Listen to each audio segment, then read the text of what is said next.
Decir un corte. Independientemente del dramático cambio que significó la pandemia para todo el mundo, en el 2020 las tensiones políticas, el cambio climático o los huracanes nos siguieron preocupando. Solo en este rubro vivimos la temporada más activa de la historia. Se estimaba que entre mayo y noviembre habría entre 19 y 25 ciclones, pero ocurrieron 30, lo que obligó a la Organización Meteorológica Mundial a usar 9 letras del alfabeto griego, adicionales a los 21 nombres que eligieron para estos fenómenos. Es parte del recuento que en punto hace de los eventos más destacados de este año.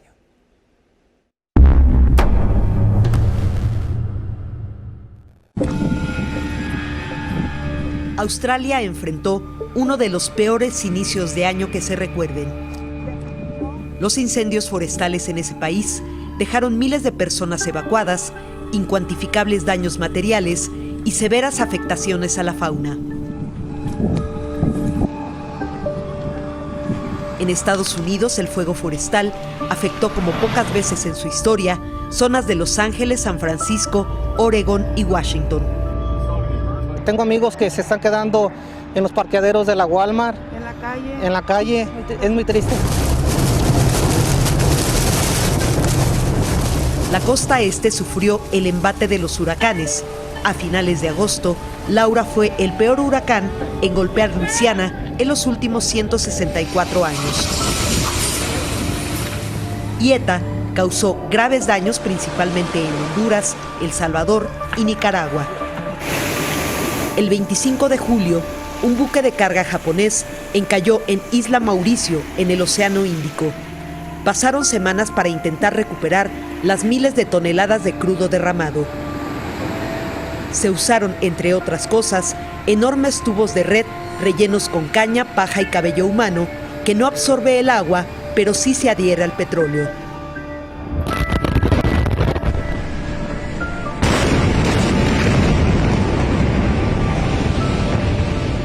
La explosión de un cargamento de amonio en el puerto de Beirut a principios de agosto dejó 204 muertos, más de 6,000 heridos, provocó un estruendo cuyos efectos se sintieron en un radio de 10 kilómetros. Dejó un cráter de 140 metros de diámetro que arrasó con todo, incluyendo el principal granero del Líbano, y dejó una ciudad sumida en los efectos de una posible crisis alimentaria sumada a la pandemia. Y restaurar esto costará miles de millones de dólares. ¿Cuánto tardará? Es prematuro decirlo porque va a tardar. ¿Un año? ¿2 años? Sí, tal vez un año. Antes y después del coronavirus, hubo eventos que tensaron al mundo. El asesinato del general iraní Qasem Soleimani, operación ordenada por Estados Unidos y respondida por Irán con ataques de misiles a bases militares estadounidenses en Irak. Las protestas en Hong Kong, como parte del movimiento prodemocrático y en contra del control que ejerce China, que alcanzaron su punto más alto tras la aprobación en junio de la ley de seguridad que otorga facultades a Pekín para reprimir manifestaciones. Las protestas en Bielorrusia en repudio a la 6ª reelección del presidente Alexander Lukashenko en el poder desde 1994. En lo más duro de las manifestaciones, el propio Lukashenko llegó al Palacio de Gobierno portando un fusil y chaleco antibalas. O las medidas tomadas por el presidente Nayib Bukele para disminuir los homicidios en El Salvador. No solo autorizó a la policía el uso de la fuerza letal, también ordenó la mezcla de miembros de pandillas rivales en las mismas celdas. Por primera vez, maras e integrantes de Barrio 18 estarían juntos en un mismo espacio. No van a ver ningún rayo del sol, va a pasar en encierro total 24 horas al día. Vladimirovich Putin.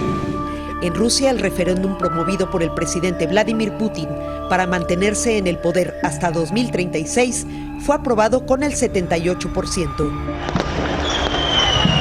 Fue el mismo porcentaje con el que los chilenos aprobaron el plebiscito para que sean sus ciudadanos quienes redacten la nueva constitución que suplirá a la vigente desde la dictadura militar de Augusto Pinochet.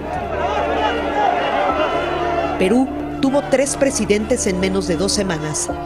La destitución de Martín Vizcarra, acusado de corrupción, y la llegada de Manuel Merino al poder hartaron a miles de peruanos que salieron a las calles durante 4 días. Las protestas dejaron 2 muertos y un nuevo mandatario, Francisco Sagasti. En Venezuela, la oposición representada por Juan Guaidó se desdibujó. Y en Bolivia, Evo Morales regresó casi un año después de su exilio, aunque sin imponer el mismo respeto para algunos de sus allegados. El eclipse de Sol visto en el hemisferio sur y el fenómeno de conjunción de Júpiter y Saturno, el más cercano en 400 años, conocido popularmente como la Estrella de Belén, fenómenos astronómicos ocurridos ambos en diciembre, le regalaron al mundo un dejo de esperanza en el año más imposible del que se tenga memoria. Efectivamente, vaya 2020.